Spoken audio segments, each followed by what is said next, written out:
back the laughter that we used to know when the movies were young, so long, long ago. Bring back the great clowns so sad, so absurd, as they made millions laugh, never saying a word.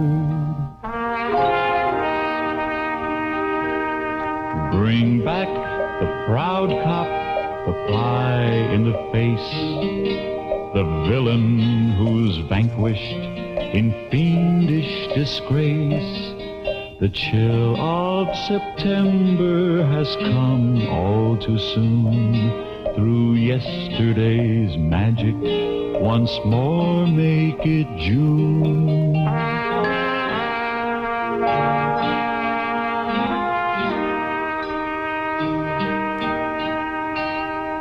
Bring back the laughter that we used to know in the dark at the Bijou so long, long ago.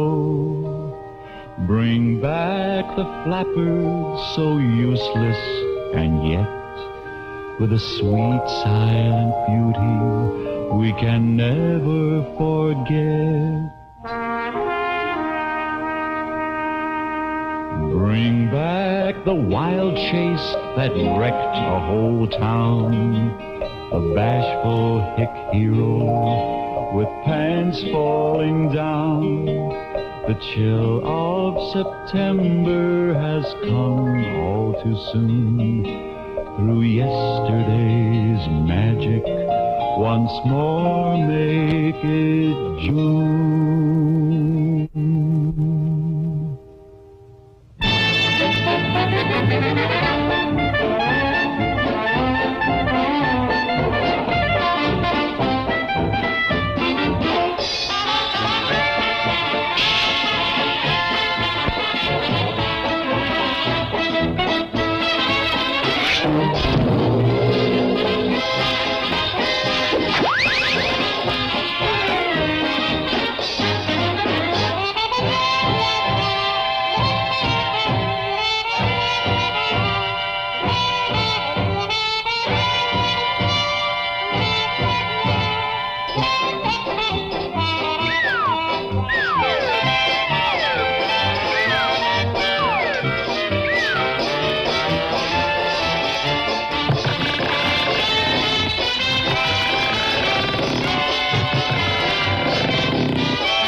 A steam-driven elevated train puffs above New York's Cooper Union Square.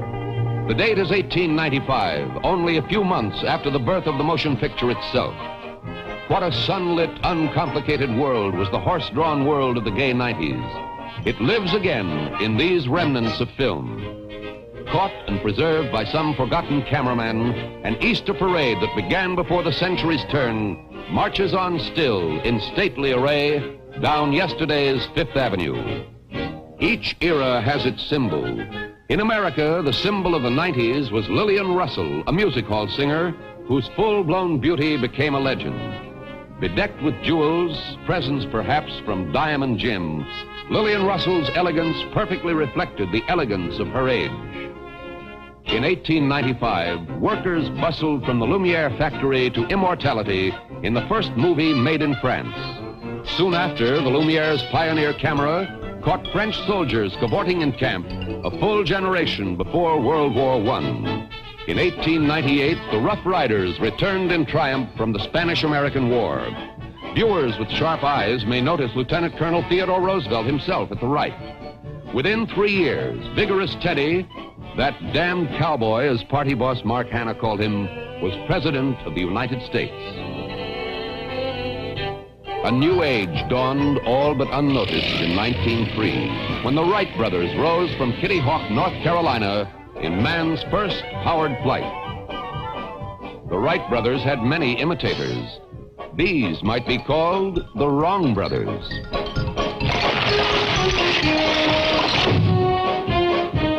As Winston Churchill recalled, the old era in its sunset was fair to see.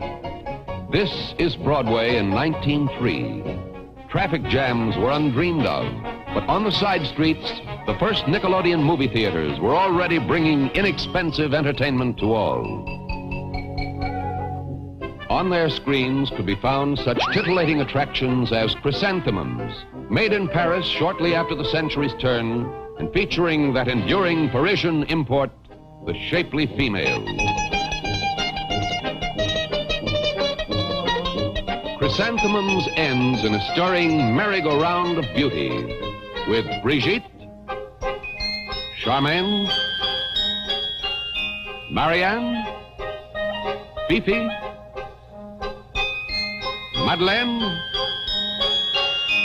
and Irving. A good fairy waves winter into spring in this box office boffo of 1904, another example of the early imaginative trick film from France.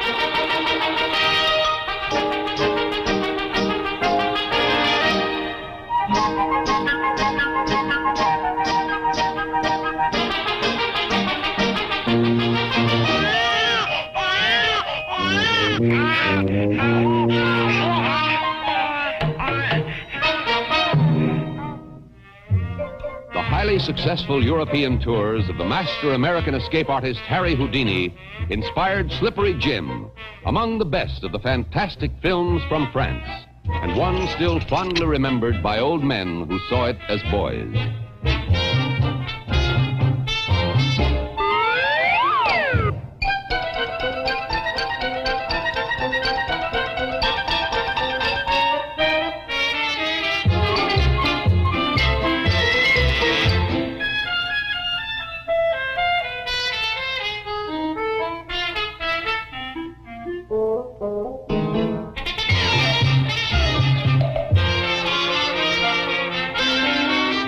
One of Houdini's famous escapes was to be bound in a mail sack and flung to the bottom of the sea.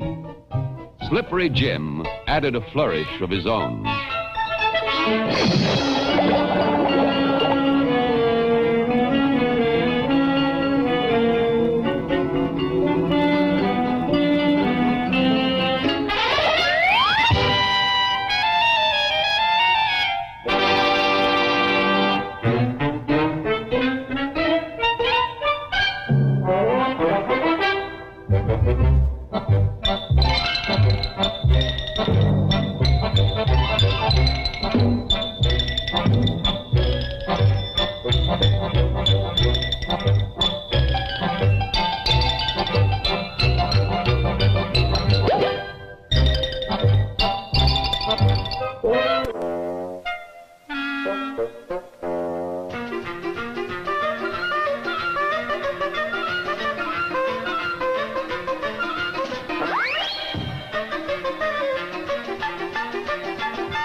The year was 1906.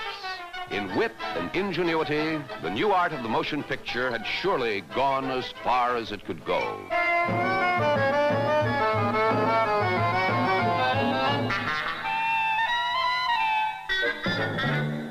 A cameraman drove down San Francisco's busy Market Street in March of 1906, little dreaming that within a month, nearly all he photographed would be ashes. On April 6th, San Francisco was shaken by earthquake, then gutted by fire. Buildings were dynamited to stop the advancing flames. With surprising vitality, San Francisco was to rise from her ruins greater than before. Slowly at first, then with the speed of a tornado, the automobile revolution swept America. These were the joys of motoring as pictured by the auto manufacturers.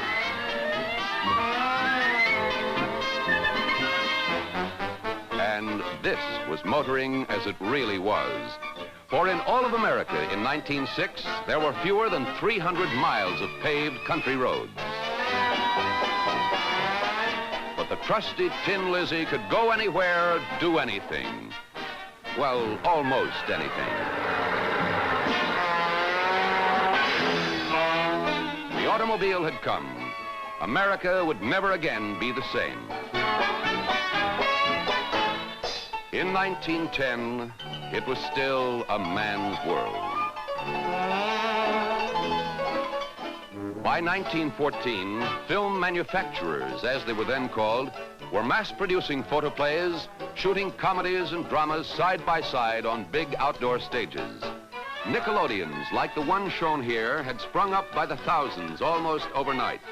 Inside, you might see such a hit of the day as Mack Sennett's A Submarine Pirate, starring graceful Sid Chaplin, brother of the already world-famous Charlie.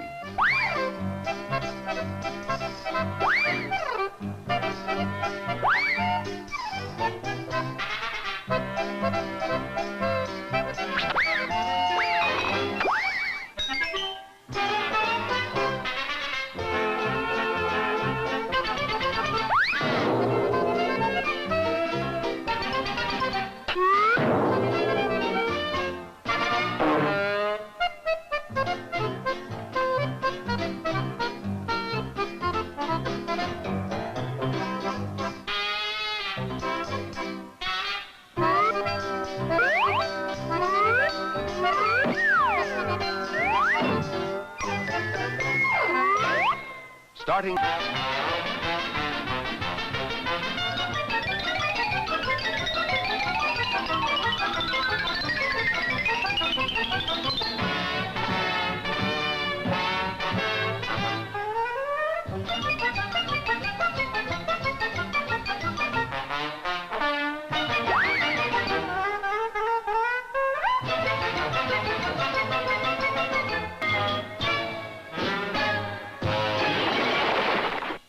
In The Pawn Shop, Eric Campbell, the portly, perfect villain, portrays a crook.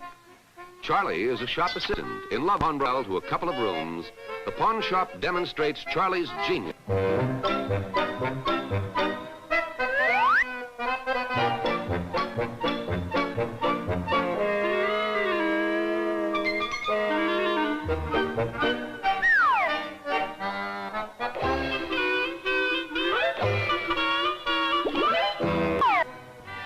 In 1917, the Holocaust, which had been raging for 3 years in Europe, engulfed America. President Woodrow Wilson's signing of the Declaration of War was greeted by cheering crowds who looked upon the First World Conflict as the great adventure. Draftees and recruits lined up in hastily constructed camps for a training program which seemed to include haircuts reaped right to the root, and exercises which might have been designed by physical culturist Bernard McFadden.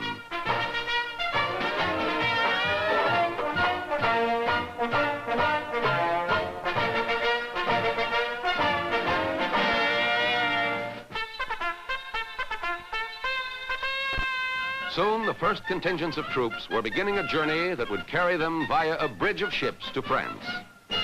World War I has been called the last of the gentlemen's wars, a time of parades and casualty lists, of high ideals and heartbreak, of slogans and slogging foot soldiers.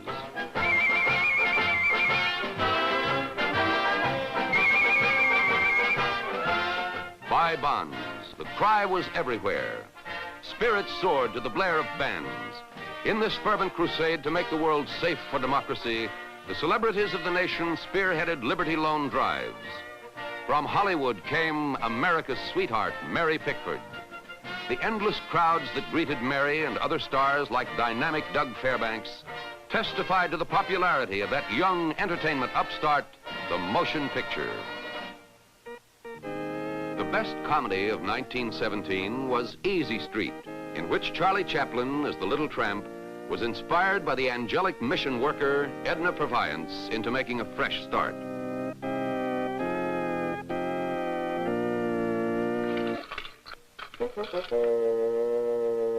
Easy Street, dominated by ruffian Eric Campbell, is using up the city's police force.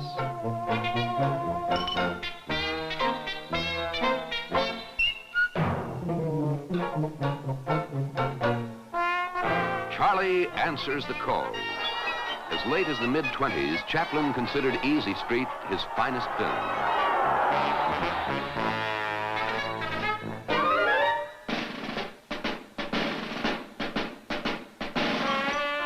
Grabbing a pair of pants forgetfully left behind by the last policeman, Eric divides the loot. Everything for Eric.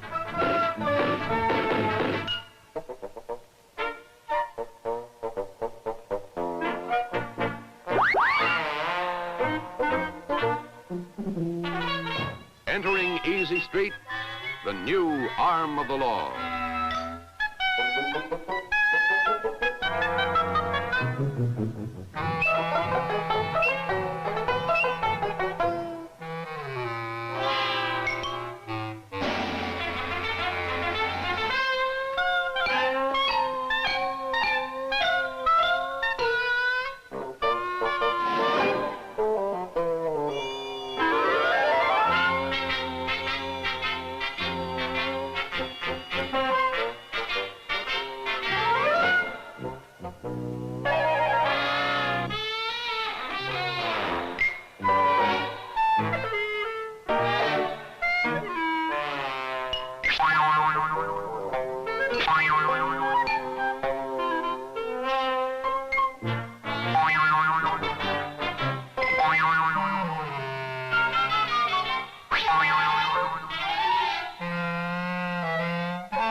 Gags.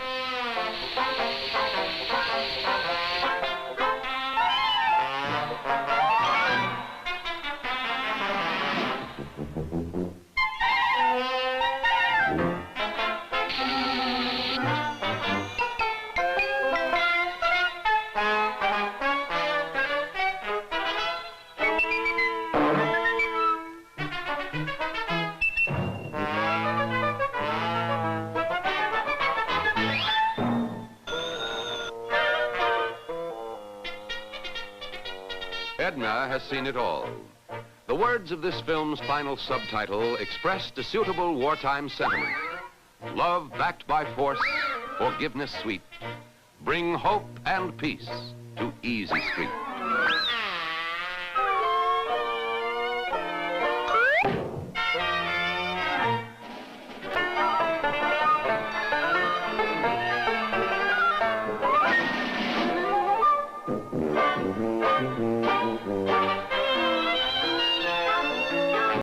(1918), the armistice. For this brief, bright day, nearly 50 years ago, the world seemed through with war.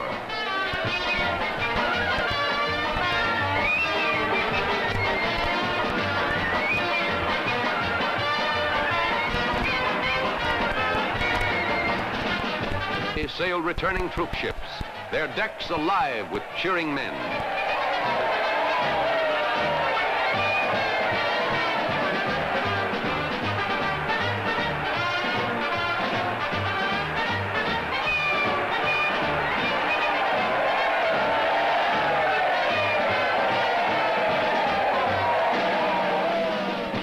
Victory Arch, constructed just for the occasion, triumphant troops paraded up New York's Fifth Avenue in a glorious, now nearly forgotten moment of time.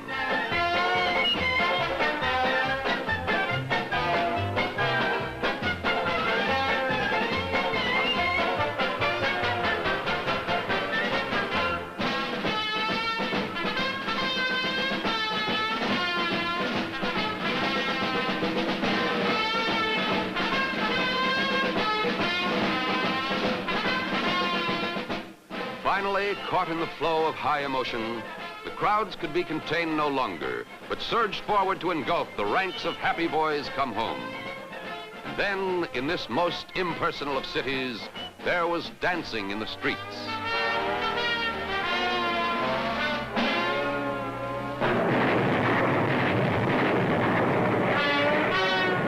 War came again quickly in the no man's land of Hollywood, where with hand-cranked silent cameras, the movies amazingly recreated battles that had just passed into history.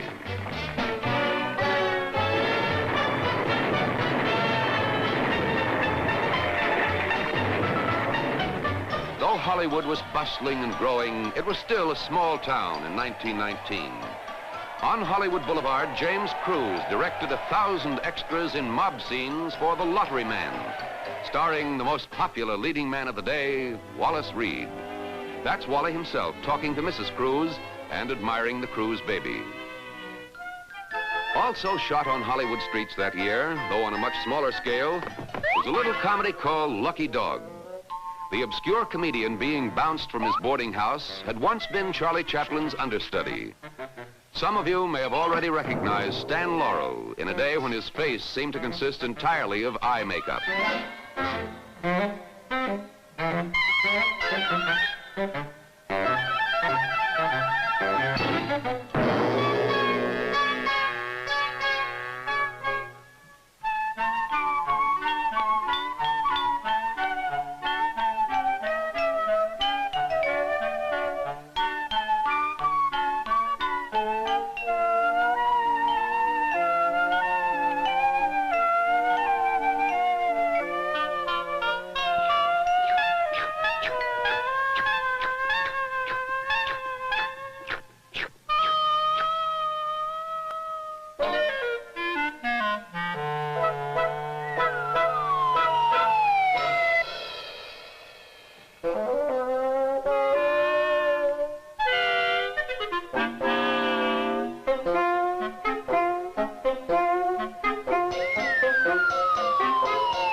Long believed lost, this film, Lucky Dog, marked the first appearance together of Stan Laurel and Oliver Hardy. Stan was a comedy star who had never quite made the top ranks. Oliver was merely a supporting player, specializing in villains. 8 long years of ups and downs were to pass before they were to play together again, to become the funniest team in the movies. Yet even here can be detected the style that was to make them famous.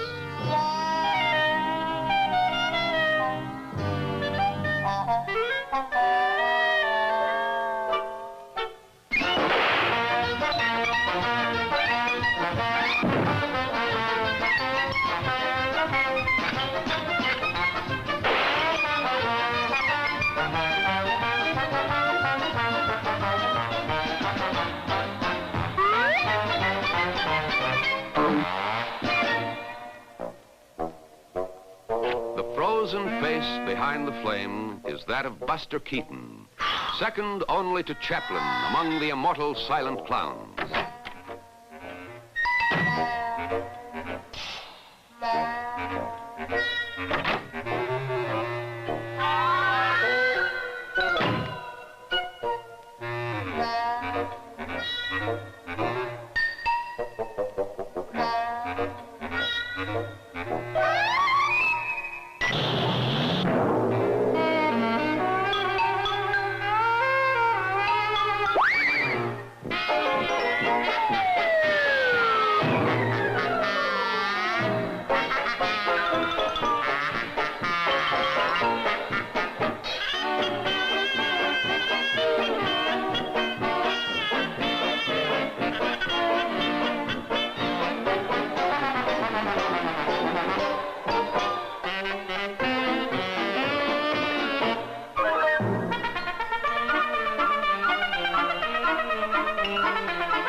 Buster is told to go hang a pennant.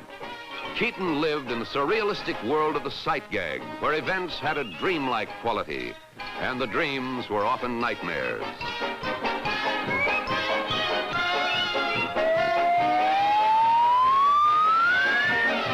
Left on the launching pad.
While refilling his balloon with hot air, Buster camps out.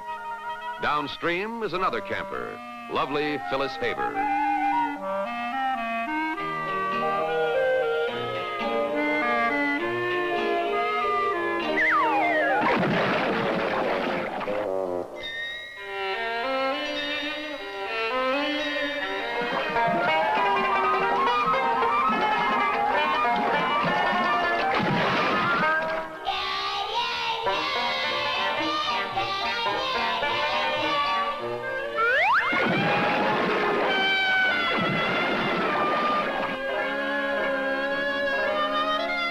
Boy meets girl.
In Buster Keaton comedies, heroines were always so helpful.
Her hero. In the finest romantic tradition, boy and girl sail off together.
The 20s brought radio and the magic of music from the air.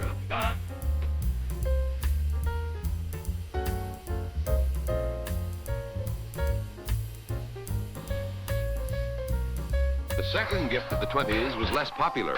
Prohibition became law, and contraband liquor, diluted by a nation's tears, flowed down the drain.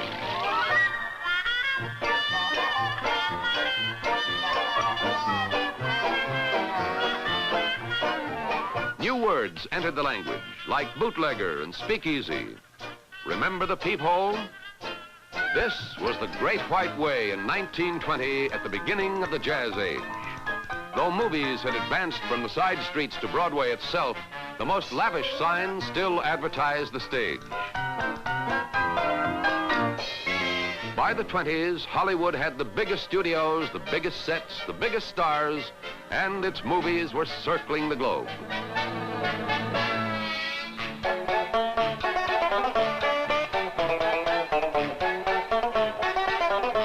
In those golden silent days, there were scores of popular comedians, like Lloyd Hamilton. Enough short comedies were being produced to bring laughter to every theater in the land. Lupino Lane is the little fellow with the educated leg. Mrs. Carter DeHaven tells Mr. Carter DeHaven he's Santa's helper and sends him out hunting a free Christmas tree in the wilds of suburban Los Angeles. The year was 1922. The DeHavens, parents of a future star named Gloria, were favorites of vaudeville and the Broadway stage. Carter discovers when it comes to felling furtive furs, his chops a flop.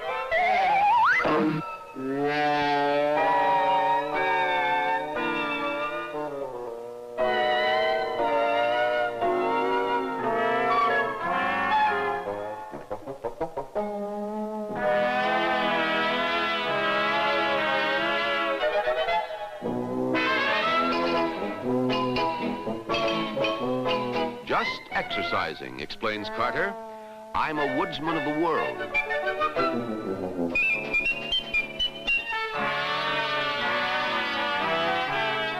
Now the whole forest is going for a stroll.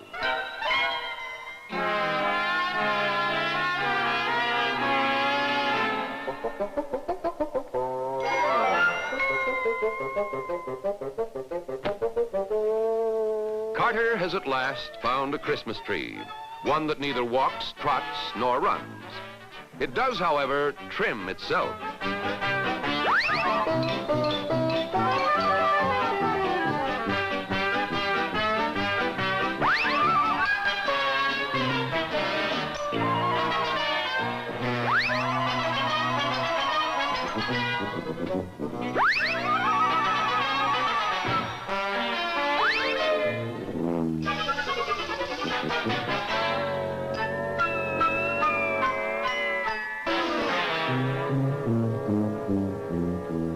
Stop, yells the crowd.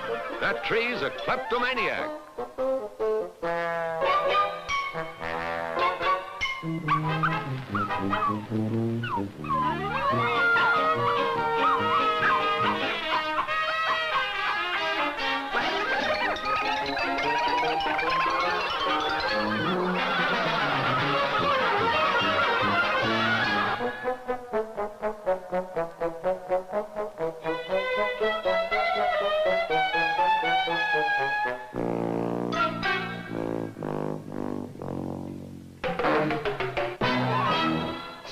Here is the Café de No Tomorrow, where the champagne flows like horse liniment and the 20s really roar. To this Mack Sennett conception of Babylon comes nonchalant Billy Bevan in his role as Givney Gleeps, the sheep dip king. Through the 20s, Bevan was the busiest of the busy Sennett comedians. Thanks to his big cigar, the cutie on the swing soon resembles an airborne smudge pot.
Leading star of Hal Roach comedy shorts in the early 20s was Snub Pollard, the little fellow with a Kaiser Wilhelm mustache worn upside down.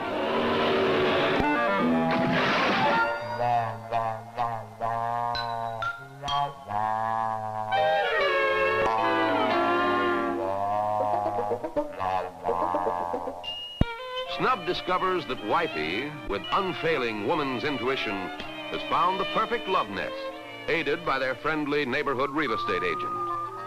Hubby signs on the blood-stained...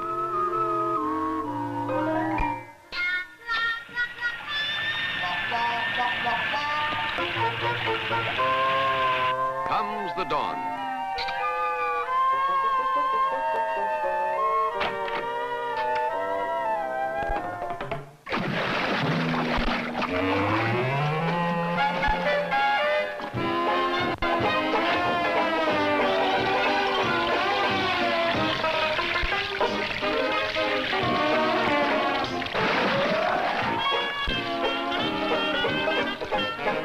Time to row in the guests for the housewarming.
Stardom in Max Sennett comedies and movie immortality came Harry Langdon, a unique clown who copied no one and whom no one could copy.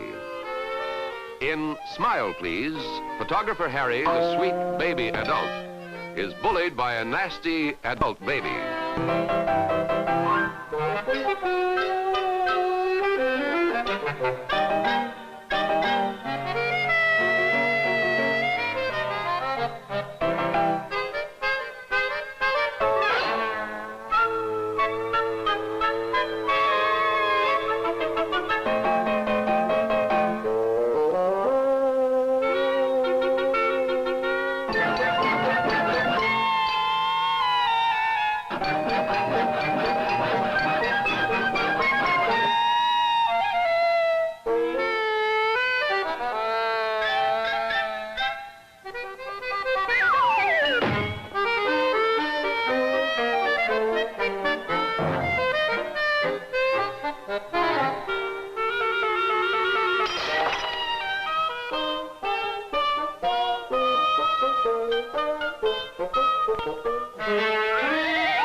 Little Durwood is 4 years old.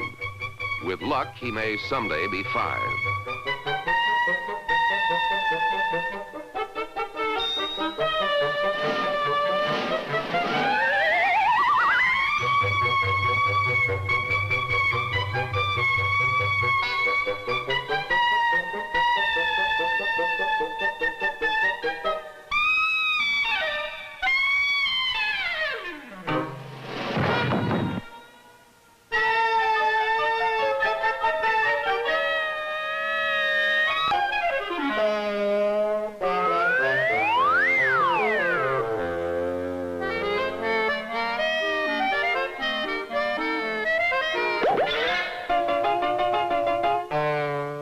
Dad, who's been taking it for years, can take it no longer.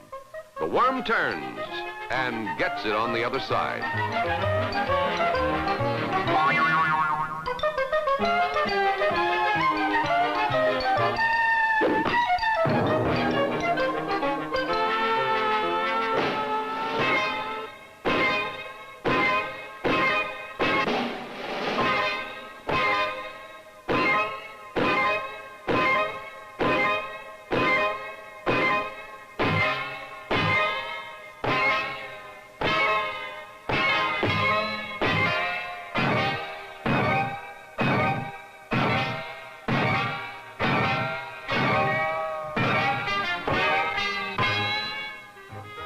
Lurking in the background of a long-ago small-time opera company is Buster Keaton, the least noble Roman of them all, about to be undone by an untied sandal.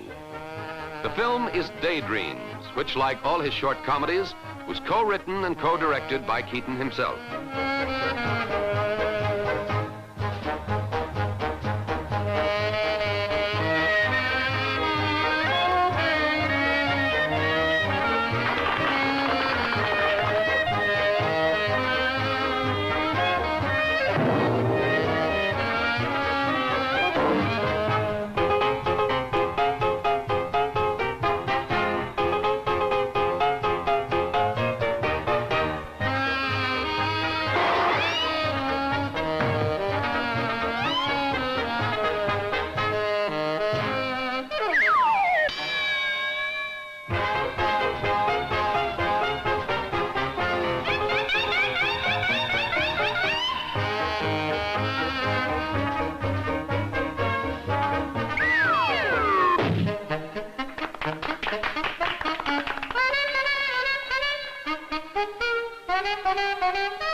Fired in the middle of the fall of Rome.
Did you see a little fellow in a crazy uniform? Asked the cop. I think he's one of those Bolsheviks.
Alas for poor Buster. That ferry boat's not pulling out. It's coming in.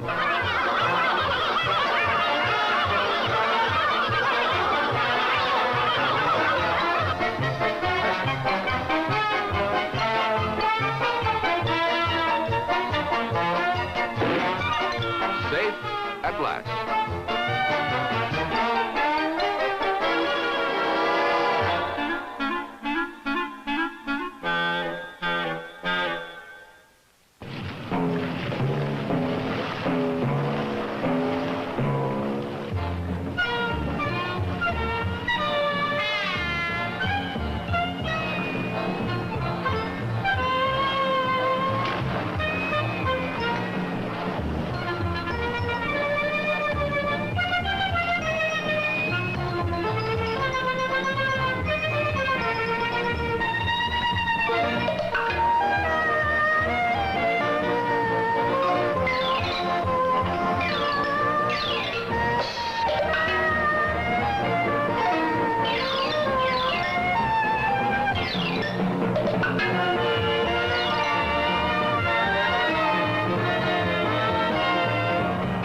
world had traveled fast and far from the 1890s to the height of these.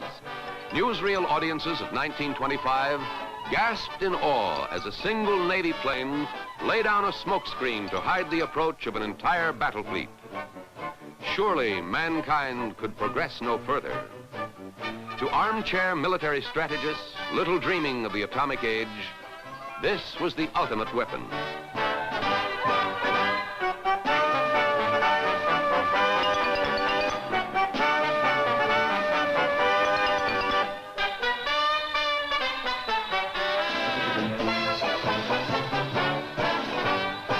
These were the 20s, the era of wonderful nonsense, the flivvers and jazz, sheiks and flappers, hip flasks and flaming youth. Nightclub queen Texas Guinan's Hello Sucker was the rallying cry of the speakeasy age. It was a time to make whoopee with bootleg gin and never a thought of the morning after. These were the dancing years. In one forgotten contest, optimistic couples attempted to foxtrot from New York to Chicago. Dance marathons became the rage. In these sad spectacles of pointless endurance, the dance dragged on through thousands of hours from apathy to exhaustion. The Charleston caught the spirit of the 20s, and everyone was doing it. Emancipated womankind seemed out to prove herself more manly than the male. In Times Square, this little lady lifted a baby elephant. High overhead, another female balanced prettily against a skyline, which, in the 20s, was constantly enlivened by flagpole sitters and human flies. In Vienna, a dauntless Fräulein soared above the feats of puny man by utilizing the principles of natural construction. Her plumper bumper is a hock of rock.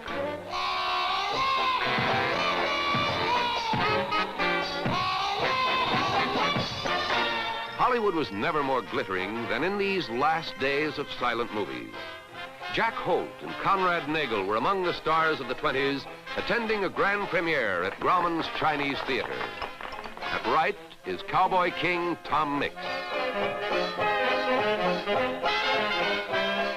Director Irvin Willett and his wife, Billy Dove, one of the screen's loveliest women. Dapper Lou Cody and his wife, beloved comedienne Mabel Normand. In this rarest of scenes are director King Vidor, star Eleanor Boardman, star Norma Shearer, legendary producer Irving Thalberg, and the most famous of screen lovers, Greta Garbo and John Gilbert. The Great White Way gave off its most glorious glow at the height of the 20s, before the stock market crash, the grim 30s, and finally World War II turned down the juice. By now, movies were king along Broadway. Vast film palaces were coming into being, not on Broadway alone, but on main streets everywhere. From high in their vaulted interiors, projection booths still threw down comedies, the spice of every program.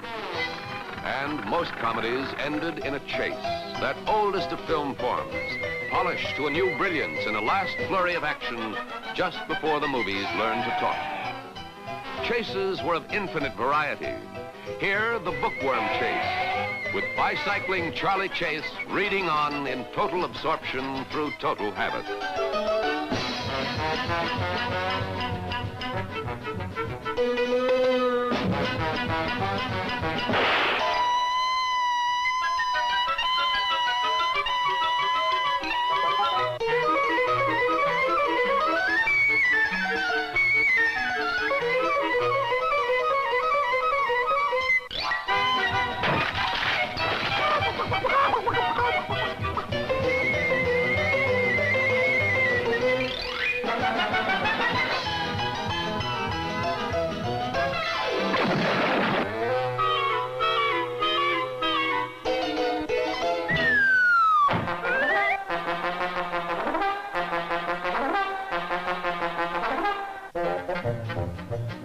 The jumping, hopping, upside-down chase.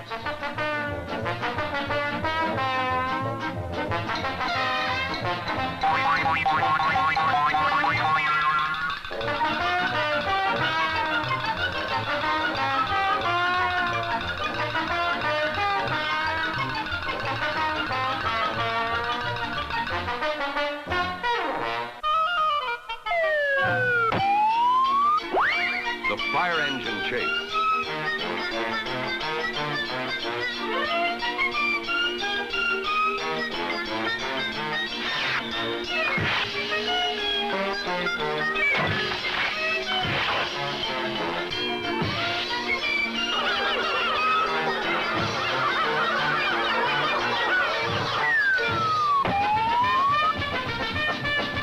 The auto race chase, thundering on to a climax of frenzied destruction.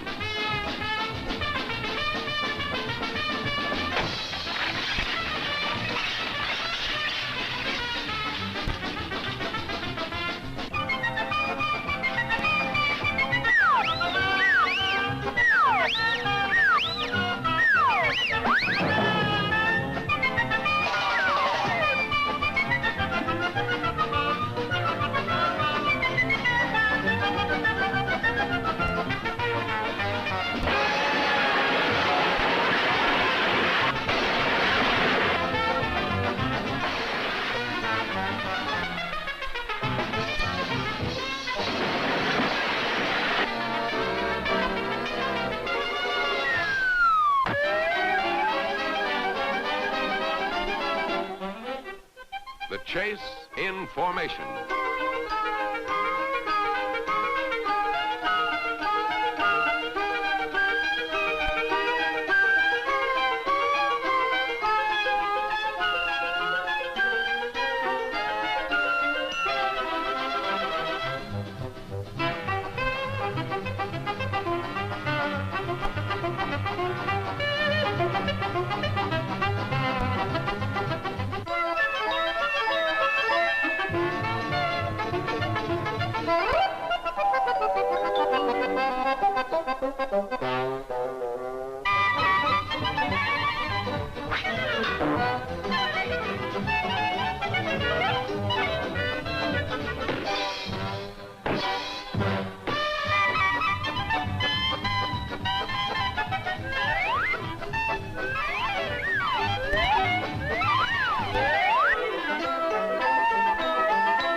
World's Worst Best Man.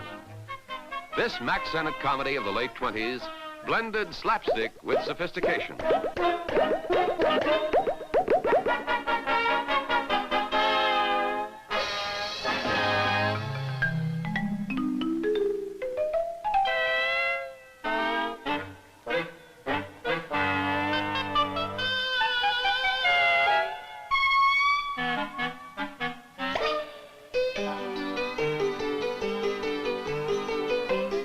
The minister is played by another Senate favorite, Andy Clyde.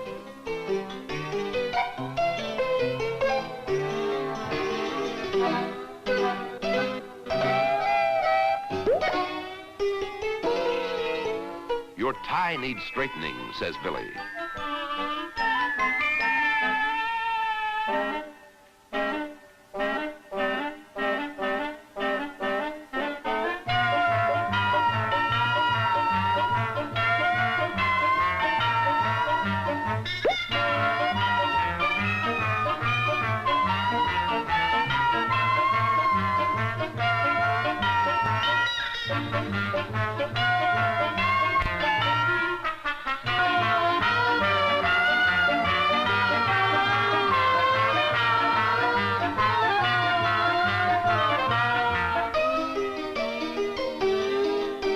Just follow me, orders Billy.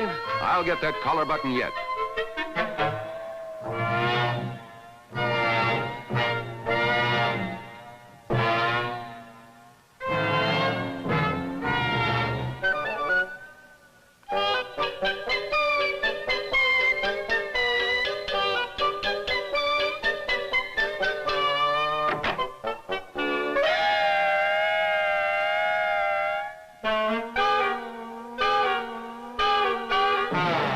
Standing on my pants, whispers Vernon.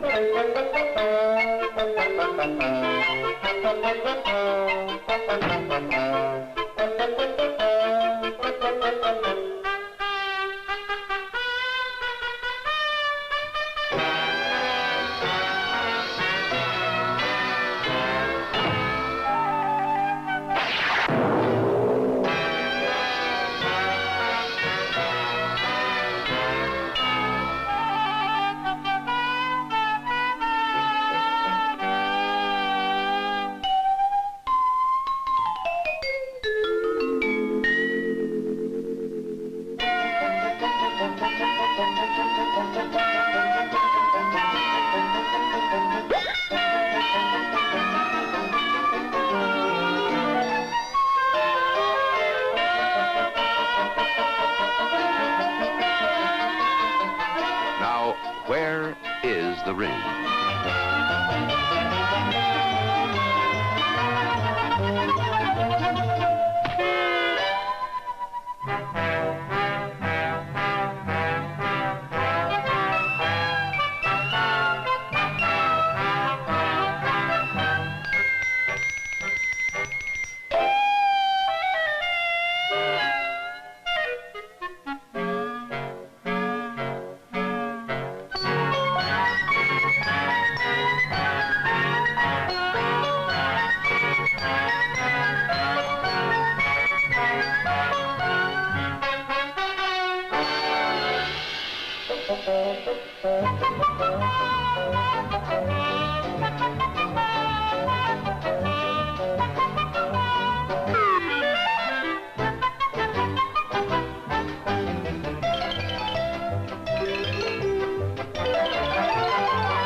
In this Hal Roach comedy, a perturbed flapper finds she's a dasher from a masher.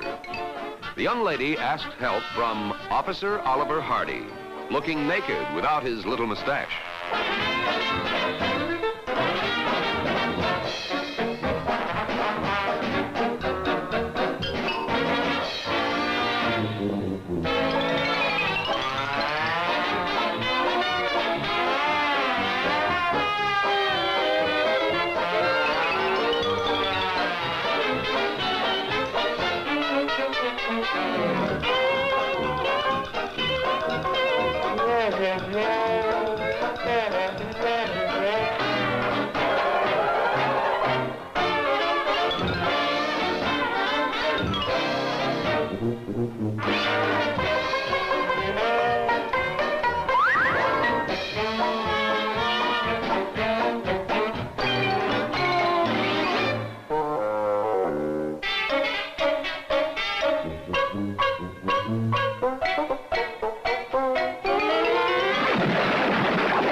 By nightfall, Dasher and Masher are old friends.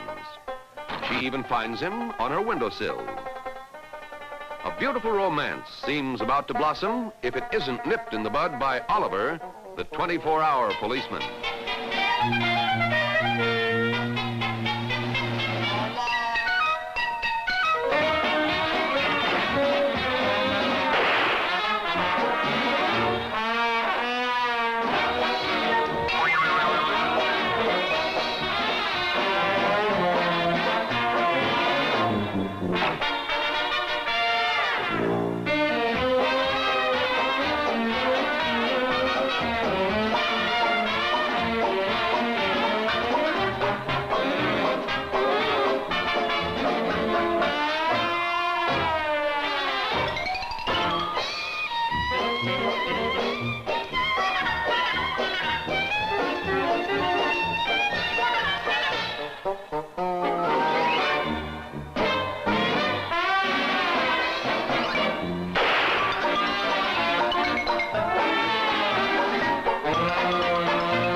proudly studying his lines as Romeo in the local amateur play is Charlie Chase. Only one thing stands between Charlie and success on the dramatic stage. Charlie has pipe stem legs.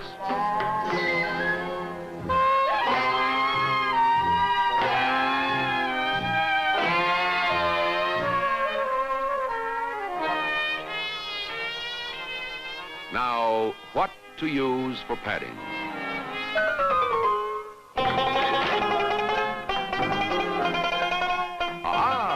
The bathroom sponge.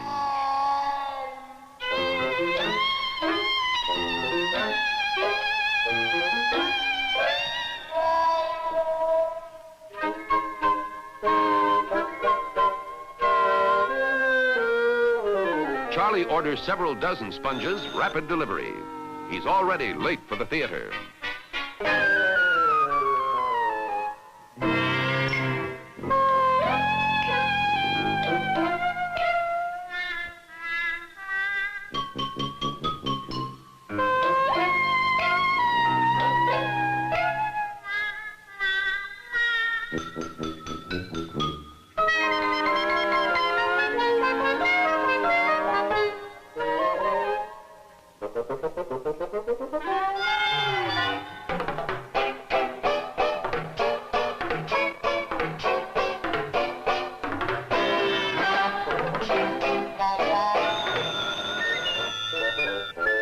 Hurry, Romeo, urges Juliet.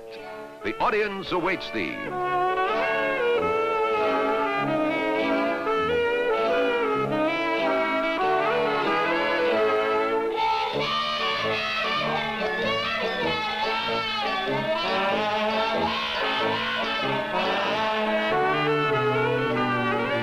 Time passeth, but the curtain raiseth not.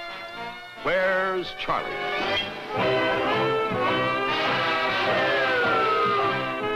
Alas, Charlie, needing fortification for his ordeal as an actor, has gotten a bit over-fortified. And remember, just drinking was against the law when this picture was made in the days of Prohibition.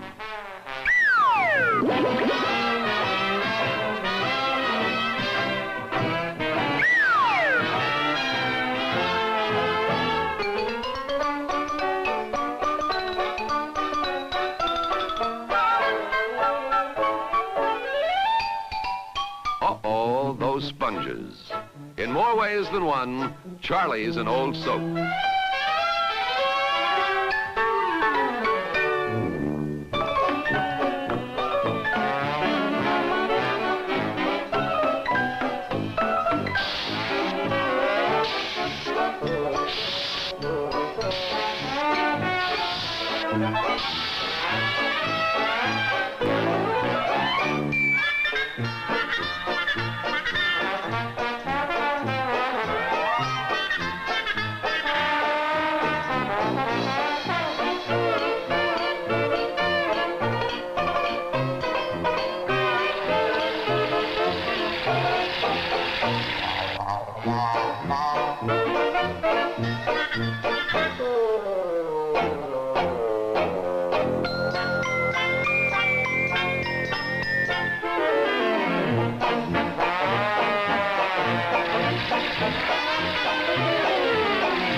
The chill of September has come all too soon. Through yesterday's magic, once more make it June.